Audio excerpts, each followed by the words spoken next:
we knew that we wanted to get together a group of artists and arts professionals who were really going to look at some of the challenges that we have here in Grand Rapids. And usually throughout the course of the year, the Avenue for the Arts sponsors a series of discussions called the Artists as Entrepreneurs discussions and workshops, and we wanted to kind of tie that into tonight. And so we wanted to talk about just what are the challenges? What are we all facing as creative professionals in the city? And why do we have shows like the Free Radical where we're showing outside of traditional gallery spaces? And so to help us discuss that tonight, we've invited 4 amazing individuals to the stage, including Paul Wittenbraker. Paul, will you raise your hand?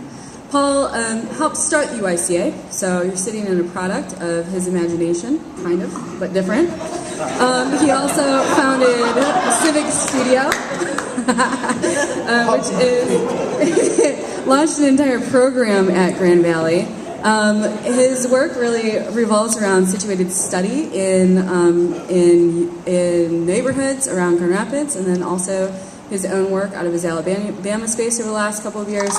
I think most famously for me, he buried pieces of lawnmower in Grand Valley's downtown campus. I don't know if you guys know that, but he did. And I think that the thing that Paul brings to every discussion all the time is that he asks us to challenge our norms and question whether what we're doing is the right way to do it, all through an academic lens of lots of big words sometimes. So thank you very much, Paul. We really appreciate you joining us. Amy is joining us. Amy, hand please. From Dance in the Annex. Amy is one of the performers and choreographers with Dance in the Annex. She helped to found the program that works out of the Annex space located next to the Wealthy Theater. Dance in the Annex traditionally has 2 or 3 performances throughout the year, and this year did a fall performance as part of the Art Prize exhibition at Site Lab. That piece, Angle of Repose, I believe, did I get that right? Angle of Repose. Made it into the juror's shortlist for time-based pieces, and it was definitely my favorite piece. I'll say that for sure. So it was amazing. So we're happy to have you here, Amy. Brett Colley is a professor at Grand Valley State University as well. Brett's work, if you haven't seen it, there's a collection of his pieces in the Apolitical show in the next room. His work tends to be highly political. He was here at the UICA for 7, 8 years, 9 years as part of the curatorial board. And yeah, all of those numbers. And so we are happy to have you here tonight, Brett, as well. And then Deb Rockman. Deb is the chair of drawing at chair of the drawing department at Kendall. She's an outspoken advocate for speaking and thinking intelligently about art, I think, in Grand Rapids. Personally, that's how I think of you. And so her work also has a political bent. So we brought this amazing group together, and we might be preaching to the choir because a lot of us might be facing some of these same challenges.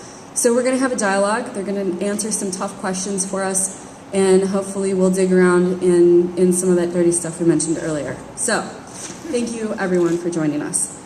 Our first question is, what are some of the challenges you or other artists you know have faced finding appropriate venues for your work in Grand Rapids?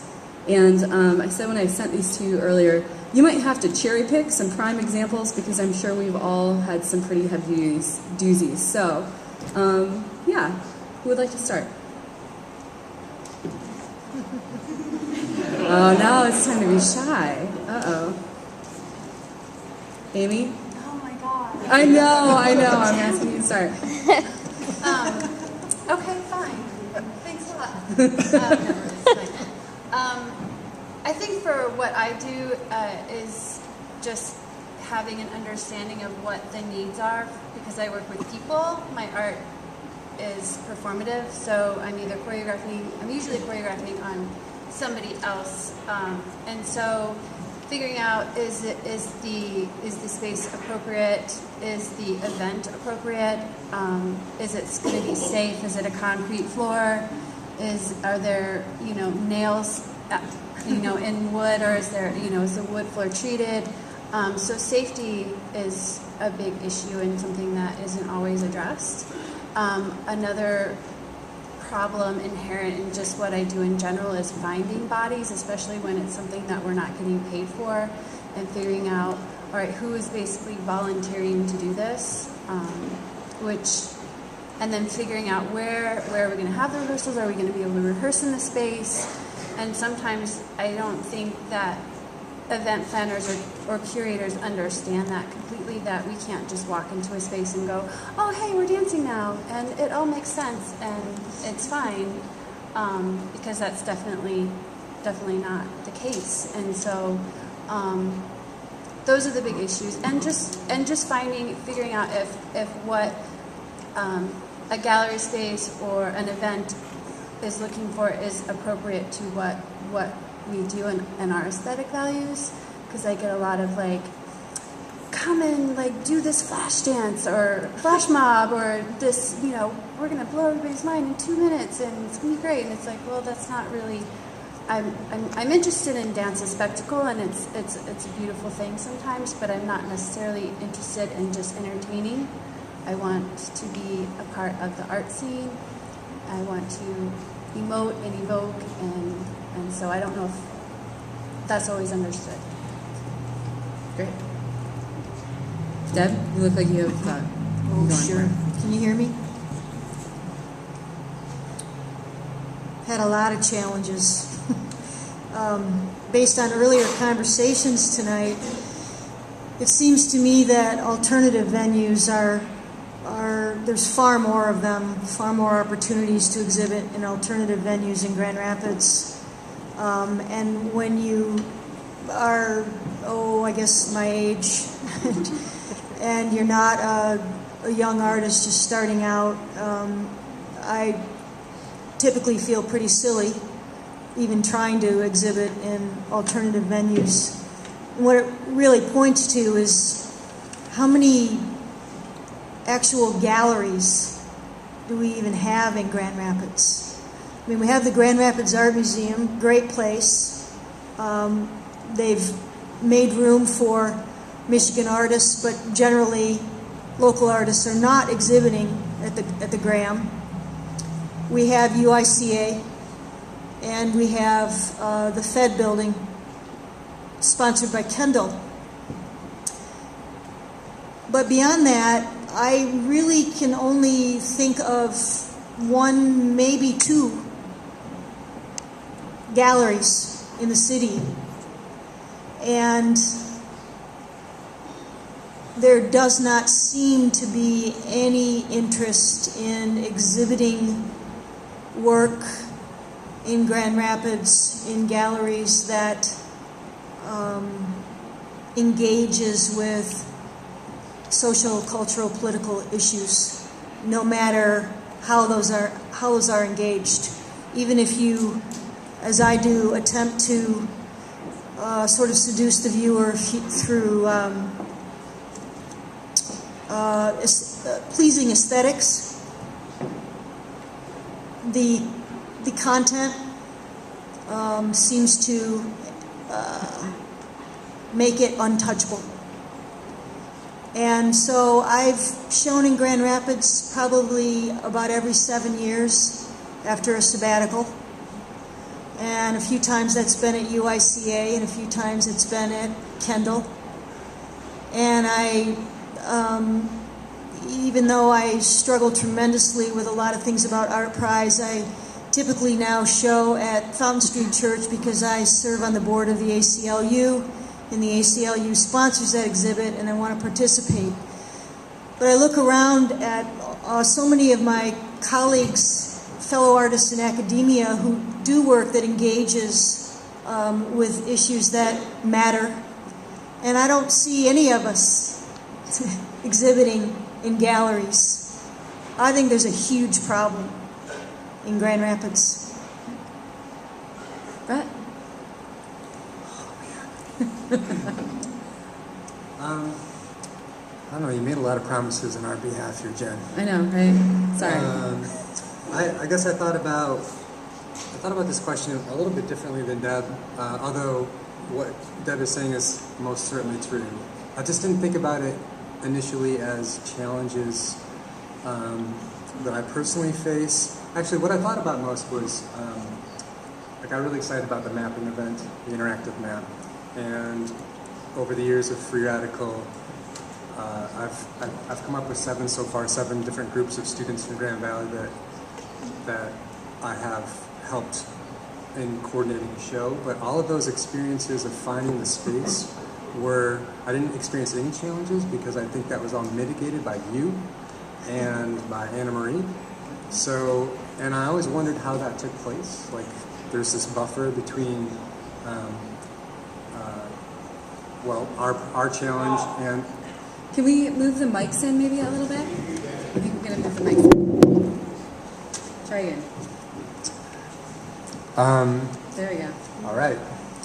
So I was just saying that I've never experienced a challenge. I've never experienced a challenge because of the facilitation done by Jen and by Anna Marie and perhaps others. But I mean, we heard the first panel talked about the buckets on the floor collecting rainwater and the buckling floors and things of that nature. I guess one of my observations was not only had the issues of finding the appropriate venue been sort of mediated by someone else, but I was able to basically leverage the institution, leverage Grand Valley's resources against most of the challenges that we faced beyond that. So if we needed extension cords, if we needed ladders, if we needed more lights, and we needed all of those things at every show, I had a place to go get them. And this seems like a rather micro issue in the large panoply of issues that we could be considering, but actually we had a discussion hosted by Paul's Office for Public Culture last spring about kind of a curators union or a curators kind of resource center where those kinds of resources might be pooled and accessible to everyone who wanted to participate in enterprises like this. I'm rambling, incidentally, if that's not obvious. Sorry, I don't have a conclusion to this, I don't know if there's a conclusion to any of it. I just didn't. There's lots of different challenges. We're talking about lots of different kinds of things. We're talking about our experience as artists who are at a certain point in our professional trajectory, and then we're talking about, or I'm thinking about, my role as a facilitator of students having their first experiences mounting an exhibition. So that's why I'm a little disjointed answering this question. Okay. Maybe Paul will say it. Yeah, I have a few things to say about this. Let me get this microphone here. I'm just imagining all of you in my head, but I'm talking to you out there. I'm confused. But, I'd make one quick change to the question and say, rather than challenges in finding a venue, I'd say challenges in finding a situation.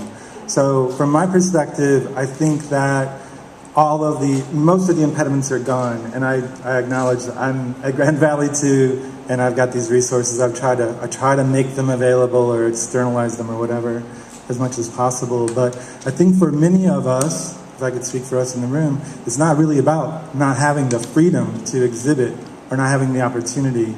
And I've had great jollies over the last 15 years teaching, helping people work through all the technical details. Civic Studio, we show up at a site, it's disheveled or whatever, and we work through all the details responsively to this site. And I really appreciate too what Amy had to say about this really being about people and trying to get this, and by situation I mean it's the space, is the space appropriate, and are the people there? And I would also say, in the curatorial core discussion was very much about that. I really think it's important to not think about art as being closed away somewhere and all we gotta do is get out of the way and it's gonna be great and it's gonna get out there or whatever, whether that's an expressive thing from the point of view of an artist or whatever, because I guess I'm moved away from this idea of artists alone producing these objects of whatever ultimate something or other, and then all we gotta do is get it to the people, and then there will be this kind of revelation that happens. I think it's much more difficult than that, it's much messier than that, and what I want are more situations where people come together to negotiate their joint imaginations over material, whether that is making an exhibition or making a work of art. I mean, we know art can be anything. It can happen anywhere. But the question is not, and I think one of the critiques I would have of what we're doing these days in town, it's great fun, but there's so much focus on getting it done and not much focus on what it actually is or what its ramifications are.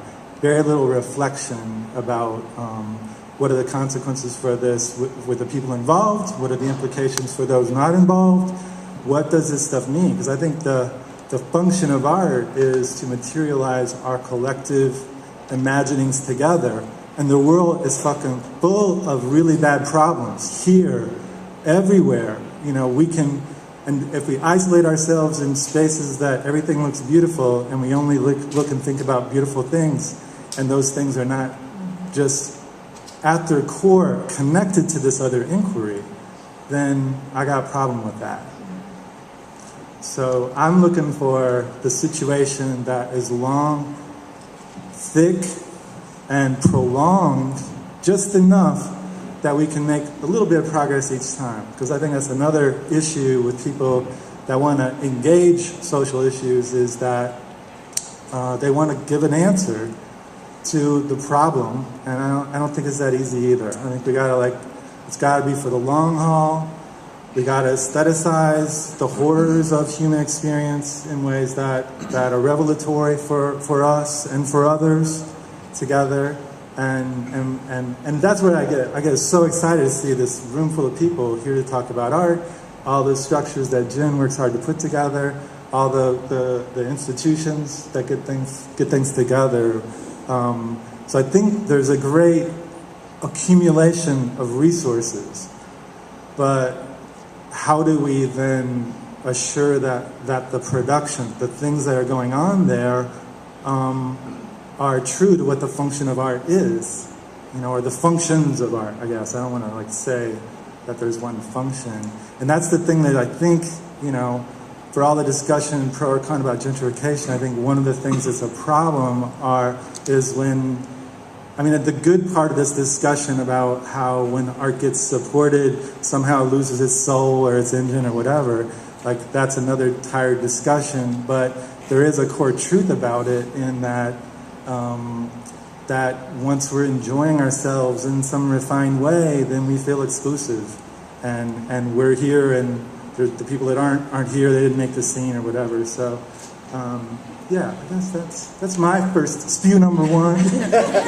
By the way, we kept it to a very short list of questions because we knew there was going to be a lot of dialogue in between the questions tonight. So I'm hearing from you guys resources. So some of the limitations, some of the challenges to showing work would be resources, understanding what's needed to produce the work, like a general understanding from the venue or from the producers of shows, galleries that are willing to show work, isolation, so artists may be making in isolation or showing in isolation, and the challenge of reaching the audience, and then maybe exhibitions or experiences that are short-term instead of more long-term opportunities.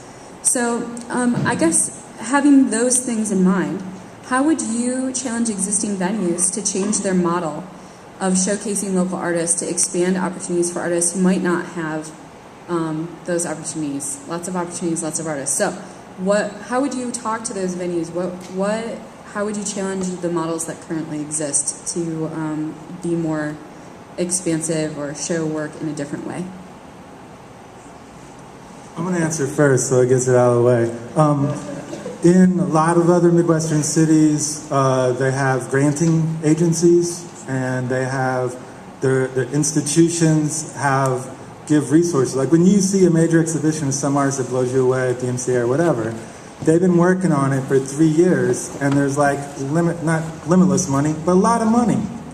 And there's dialogue. The isolation thing, I think, is really critical. We think of artists as being these geniuses that just poop out this stuff, and there's a few of them around, and it's usually stinky. But the other ones that blow us away, especially when they're complex and rich and visually overwhelming, they're the fruit of years of work of intelligent curators who are there with full-time jobs and benefits. They can go home and reflect with their families, whoever they are, and process things. So full-time curators that work long and hard, intensively, thoroughly with artists. Like curating is not just organizing this shit on the wall.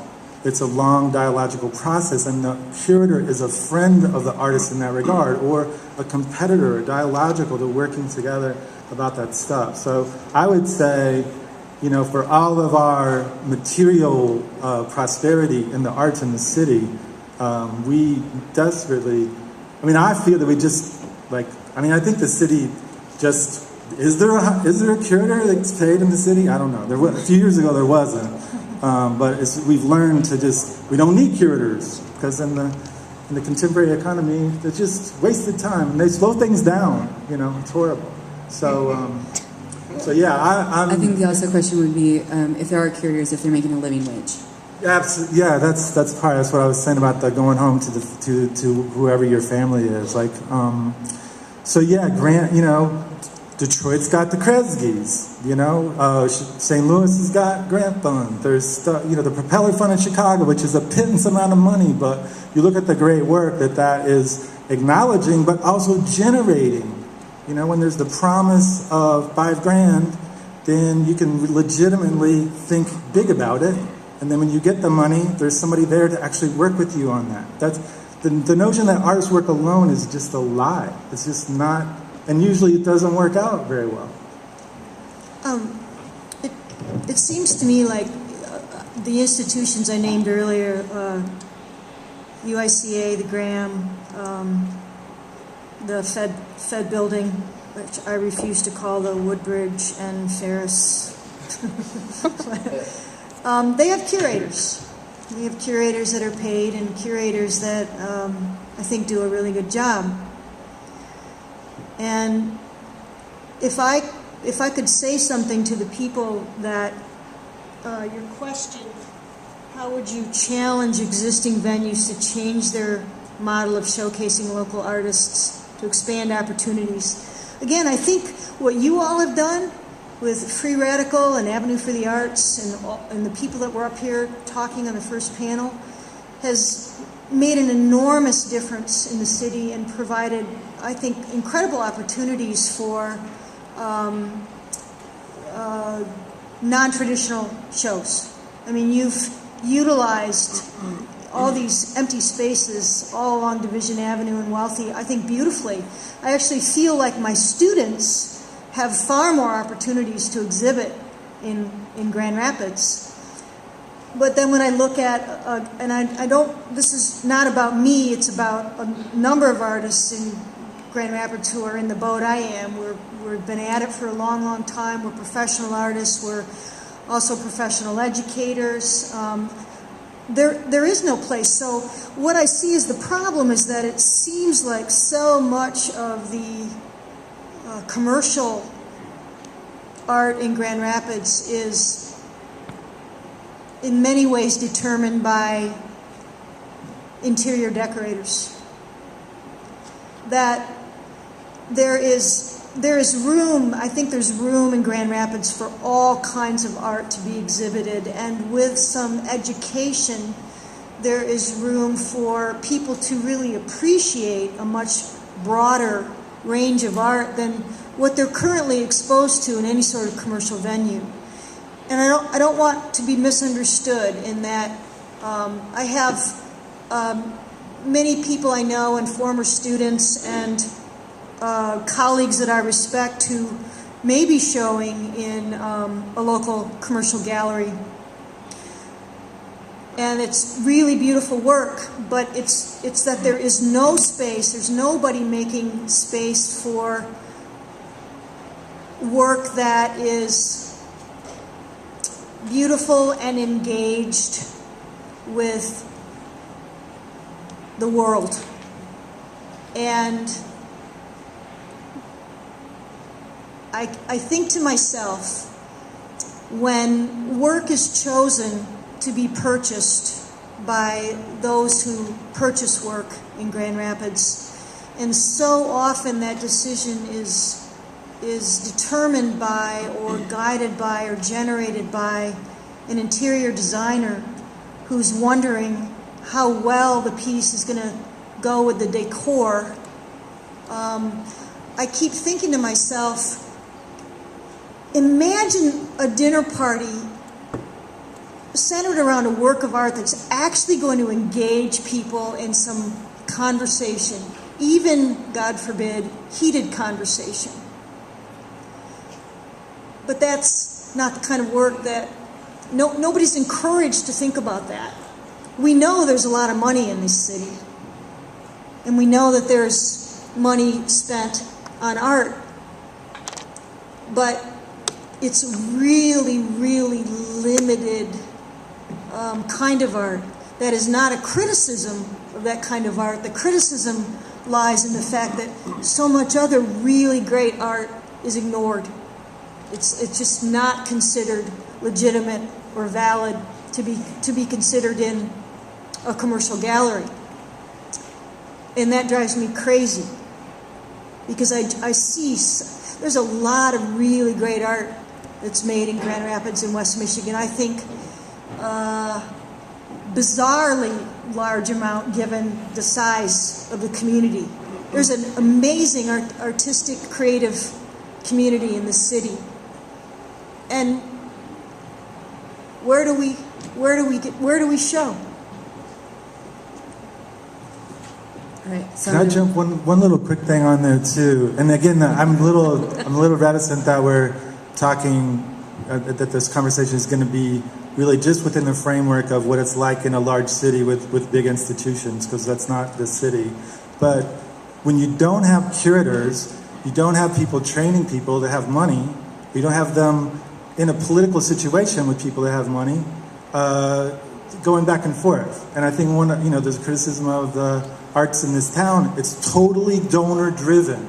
And when the donors got the institutions by the balls, or by whichever thing, then you don't have, there's no lever there.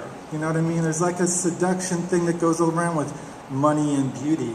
And if the institutions can't, if they got no traction on that, then that doesn't work. Now, again, it makes me a little sick that we're talking about rich people, when we should be talking about art. So, but I mean, I know that's part of the function, but it's too often a discussion that's really out of our, it's out of our context. It's not really ever going to happen. So I think art should It's not really ever going to happen? Well, I don't know. It's maybe, yeah. So anyway, but I just want to make that point about the relationship of money and art and the role of institutions with strong curatorial, bona fides there, who can tell the rich person that is not good. Don't buy it, or like, why are you hanging out? Don't have me over to dinner with that shit on the wall, Amy, Brett, you want to throw it in on this one at all?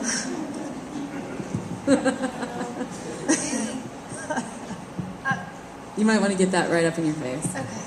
Pull it in. Get cozy with it. Well, I guess what I do has a more ephemeral quality to it, so it's not necessarily something that somebody's going to purchase. So I think that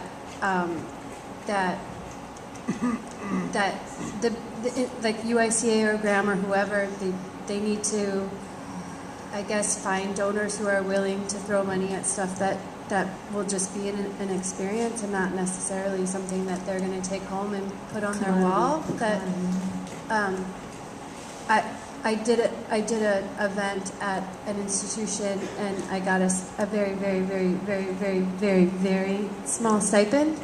And then, like 6 weeks later, I did an event at the same institution, and I was a go-go dancer, and I danced like a 60s like go-go girl for like 4 times as much money. So something where I was actually using what my experiences wasn't as valuable as just entertaining rich people. So that's kind of disappointing, but I understand that these galas are important to cater to the rich people. I don't want to talk about rich people anymore. Other than they want you to go dance more than they want you to do the nice stuff, right? I think it was the short skirt. The short, okay. Brett? I don't want to talk about rich people either. Well, I had a lot of difficulty formulating an answer to this question, to be honest, and because I didn't know what exactly was meant by existing venues, and I didn't follow up to ask that question.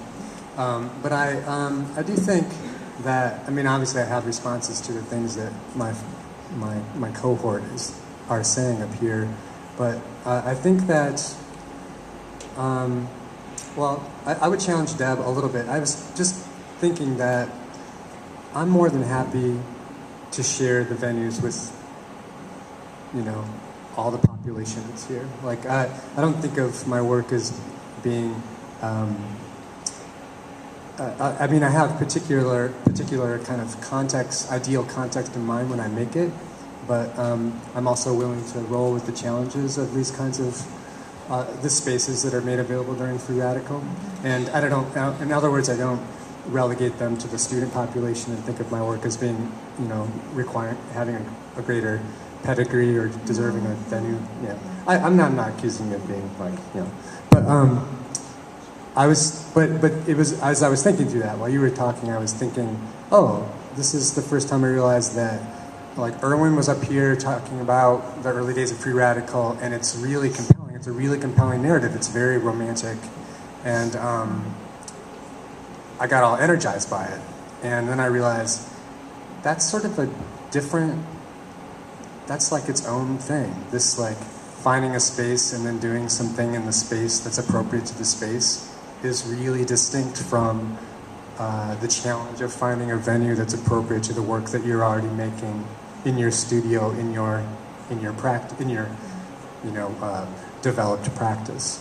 So those are kind of, it occurred to me for the first time that those are wildly different problems, or wildly different challenges. And please understand, when I was talking about I showed at DAC about a year and a half ago, a show related to conditions in North Korea. And I just felt like a jackass. I had a framed piece under glass on the brick wall, surrounded by just much rawer, immediate, my work, it didn't fit. It was, it was silly. Yeah. So I don't mean that what I do, in fact, my students often can put me to shame. I don't mean that what I do, because of how long I've been doing it or my position in academia, makes me a better artist than anybody else in the city. Yeah, I knew that's what you meant. Yeah. That's why I was trying to qualify by saying that. That's when I realized they're these separate endeavors, right? And Can I interject with a new question? Yeah. Okay. Because I have a feeling that we are going to run out of time, and I want to actually go a little off-road. Annie, what do we got? We already did that. We have 15 minutes. We have 15 minutes? Okay, we're going to go off-road. We're going to go off of what I sent you, right? And we're going to ask a question that is really at the heart of one of the reasons that we had this conversation tonight, and that is, like, so are shows like the Free Radical somehow damaging to establishing other show spaces that might have more longevity in the city? Do they play a role, or are we doing something by having temporary spaces and making them seemingly extremely accessible to the public because they're free and it all goes up and it's with no budget, so it's very low budget. Most of that is put into promotions or the small stipends that we put together for people organizing the show. Like what are we doing that's damaging? Please tell us. We all want to go first. Yeah. Nothing. My point all along is that we don't need less of the great stuff that happens through Free Radical and the other things that go on in Avenue for the Arts. We need a few more long-term gallery spaces. And whenever this comes up in conversations, people say to me, then why don't you do one? And I look at them and I say, I'm an artist, I'm a writer, and I'm an educator. I'm not a businesswoman. I'm not a gallerist. So I don't think Free Radical is doing anything to make. I think everything you're doing is for the advancement of art in Grand Rapids. That's. I was thinking about. I mean, this is not I'm a full-on supporter of Free Radical. So don't misconstrue this response. I think that an inadvertent consequence of Free Radical, of the success of Free Radical, is that, it's proven that it can be replicated year after year, time after time, new spaces, new challenges, and without any support from the city. So whether or not we want to use that G word, gentrification, we can talk about it just as, what would Mark like to say? Probably economic development or urban revitalization. That's what's happening, right? We agree, but we're not. What kind of recognition? What's the dividend for the artist community? What do we want in return for all of this labor? I think there's Paul has already mentioned places where cities make grants available. What about we know about instances in which communities of artists are displaced after the development that they've successfully managed or overseen. What about rent stabilized neighborhoods? What about designated curators in the city? What about that sort of curator's office or the physical resources necessary to conduct the work that we do? What about an office in the city where, if they want us to continue to do these things, then shouldn't we make demands of them? I don't know who they is. I'm talking about them now, capital T them, the rich people. But I think there is a. So I can't write a prescription, but there is a consequence in that, and doing it repeatedly, and I said from the outset, I leverage the resources of Grand Valley. When if I don't have those, then it's what I should just do it. I should just go to Ace Hardware and do all this so that the gourmet pasta shop can have a nicer space when they move in. Those are legitimate questions. What was the question again? I'll try to... So I think the question is, how are we screwing it up, right? So how is Free Radical? How might it not? How might it be creating? It doesn't have to be just Free Radical, but the effects. idea of a temporary show and a temporary space, instead of something that has a little bit more longevity. Yeah, it'd be great to do a Free Radical that took 6 months to prepare. We call that art down. We had one object that we all got together and just experienced for an hour. I hope it would be good. But could we do that? Could we actually share some time together, thinking that we're having the same experience, looking at an object, and then pondering the ways in which we might not? And hopefully it wouldn't just be all of us hipster art people in the room, but there would be some other people from the city in which we're trying to figure out how to operate in a way that's fair. I think people generally want to live in a fair life. Grand Rapids is one of the most segregated cities in the country, and that happens through things, whatever we want to call it. People owning property and the prices changing and the way that money moves around in relation to material goods is the way that stuff happens. It happened here, and we're still living in a situation where that's the case. We are people who make visual things, objects, and material. We put them in spaces. We get together with people. The people in dance is great because it's just moving around. So those things are related to money. And we need to figure out a way to conjure the objects so that the money can move the way it should, so that the city is not so physically racist. It's a persistent fact. It's right in front of us. Economic inequality. So we love it. Grand Rapids is a creative city, the swooping thing or whatever. I don't know who those artists were that are in that film. I don't know who the artists were that went to the CEOs for the cities. I'm like, what's up? There's a disconnect.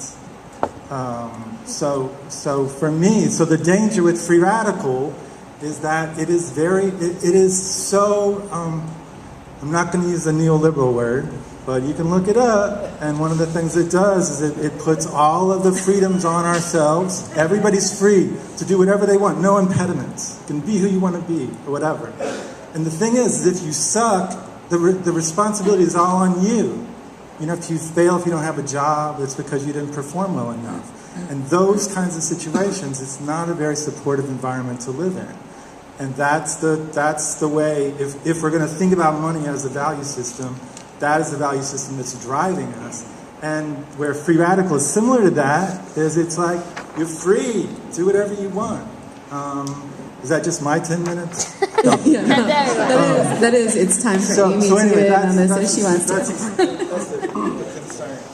I don't know what the question is anymore. So the question was, how are shows, temporary shows like Free Radical, damaging the local art scene? If they are, how are they?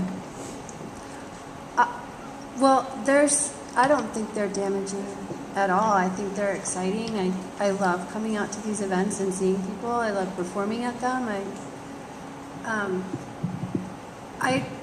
I mean, I don't expect to make money off what I do, quite honestly. I mean, I think modern dance and performance art in general is unique in the sense that, and sadly, that we just kind of get used to doing things and not getting paid for them. And I know it's okay.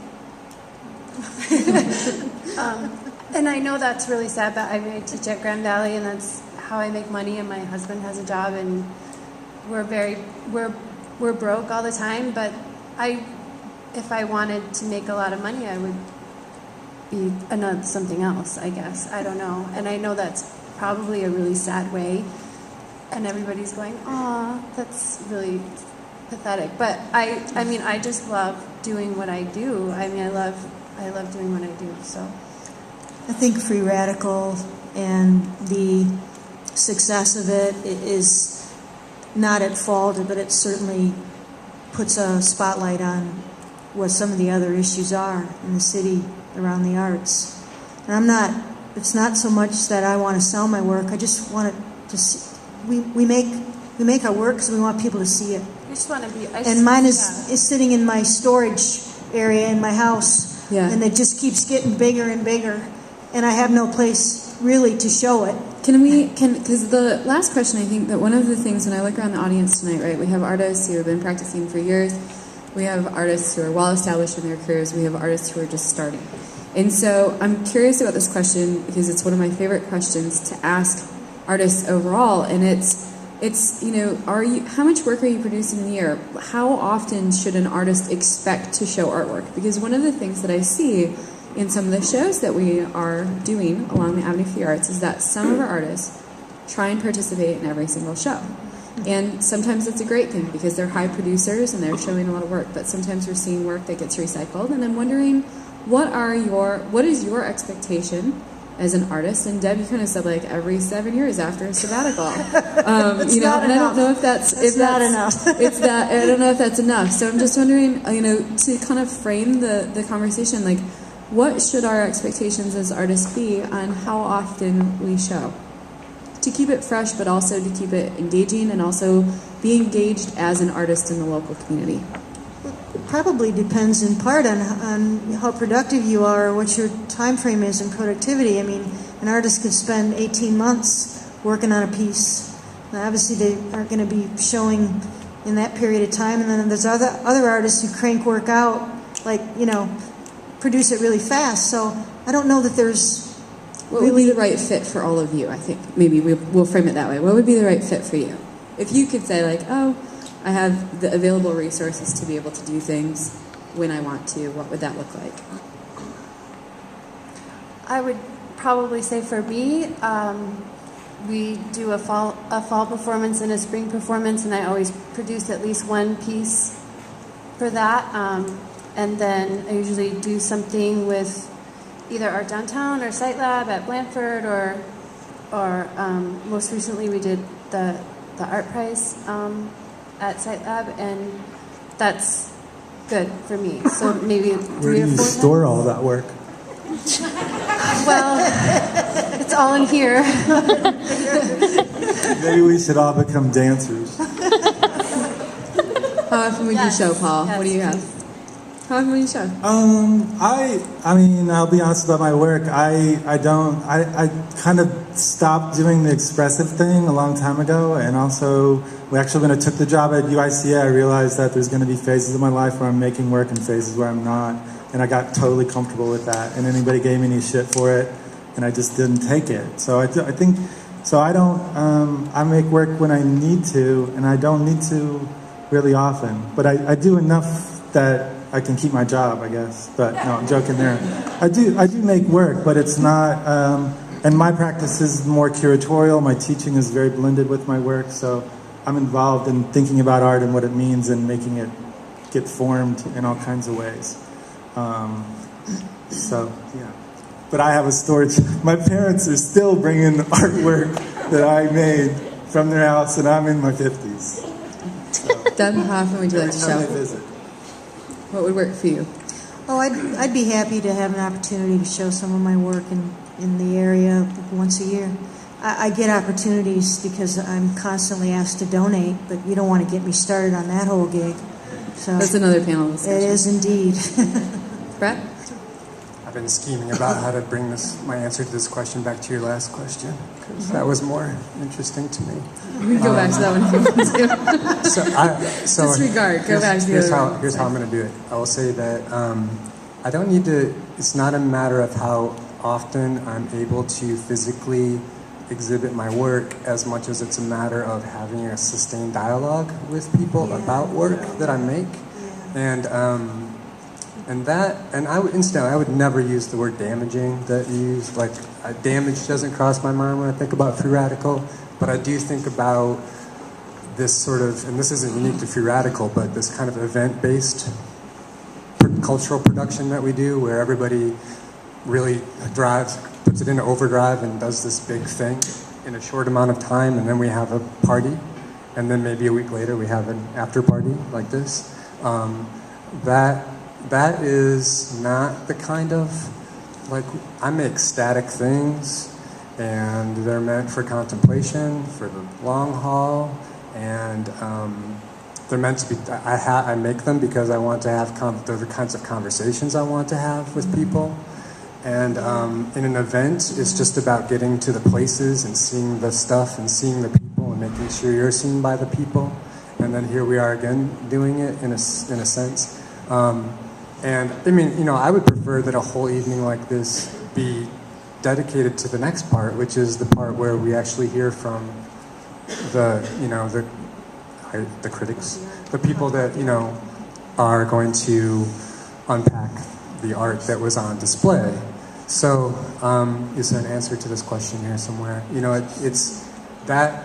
That's really, it's just a concern for me. Like, how do we, because this stuff is exciting. There's no doubt about it. And I like the excitement too. I liked last Friday night a lot. But I also like just being immersed in a culture of where people are talking about art all the time and blah, blah, blah. Okay, so since I'm the moderator, I get the final say. All right, so this is something I think Brett it was a great segue into one of the things that I've really been thinking about with the Free Radical, and one of the things that we're trying to challenge people with, which is to make sure that we are actually asking artists about the work that they make and engaging them in finding out more about their process, more about the product that they've made, that we're having a dialogue with them about how the display that they've come up with to showcase that piece is working, where it's excelling and where it's not working as effectively. And I think one of my favorite parts of the Free Radical is that we really encourage the artists to stay in their spaces, to be with their work, so that we can talk to them about it. And yet, often when I go to the show and then I approach an artist and say, will you please tell me about your work, I'm one of the first people who has asked them about their work during the evening. And so I think that as the creative community, we need to take it upon ourselves to have those dialogues more frequently with each other, because if we don't model that behavior, how can we expect our audiences to do that? And so we need to engage with one another with the work that we're making, and that is going to be the next conversation that we're having this evening. So let's give a round of applause to the panelists.